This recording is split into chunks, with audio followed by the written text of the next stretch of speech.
Qu'est-ce qu'un deepfake? Dans un monde où l'authenticité de l'information est déjà en péril, l'émergence des deepfakes ajoute une couche supplémentaire de complexité. Ces vidéos ou audios, manipulées par des techniques d'intelligence artificielle, peuvent faire apparaître des personnes en train de dire ou de faire des choses qu'elles n'ont jamais dites ou faites. Une prouesse technologique qui fascine autant qu'elle inquiète. Dernier exemple en date avec une vidéo publiée sur X le 31 décembre 2023 par le porte-parole macroniste Loïc Signor. Ce dernier a utilisé l'IA pour détourner une vidéo dans laquelle Marine Le Pen adresse ses vœux aux Français. Dans la nouvelle version, la présidente des députés RN ne parle plus en français, mais en russe. Mes chers compatriotes, c'est avec le cœur en полном оптимизма я обращаюсь к вам с наилучшими пожеланиями в наступающем году. Une utilisation du deepfake qui pose de nombreuses questions. Le terme deepfake est un mélange de deep learning, apprentissage profond, et de fake, faux.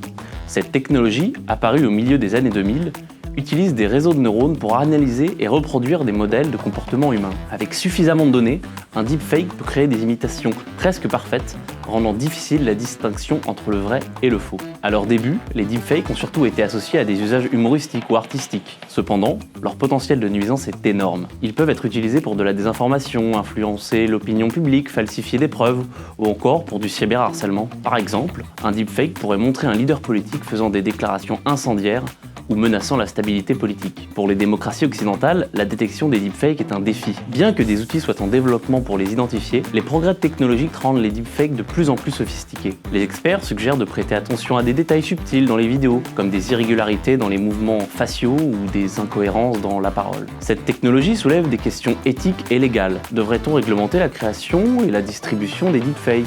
Comment protéger les individus contre les abus sans entraver la liberté d'expression ou l'innovation? Les réponses ne sont pas simples et exigent un équilibre délicat, car les deepfakes ne sont pas uniquement une menace. Ils offrent des possibilités dans le domaine du divertissement, dans le domaine de l'éducation et permettent, par exemple, de ressusciter des figures historiques ou d'améliorer l'apprentissage des langues. Ce fut notamment le défi de Thierry Ardisson dans son émission L'Hôtel du Temps, où il redonnait voix et mouvement à des célébrités disparues comme Coluche, Dalida ou Jean Gabin. L'utilisation responsable des deepfakes reste un défi majeur, représentant à la fois une avancée technologique remarquable et un défi sociétal.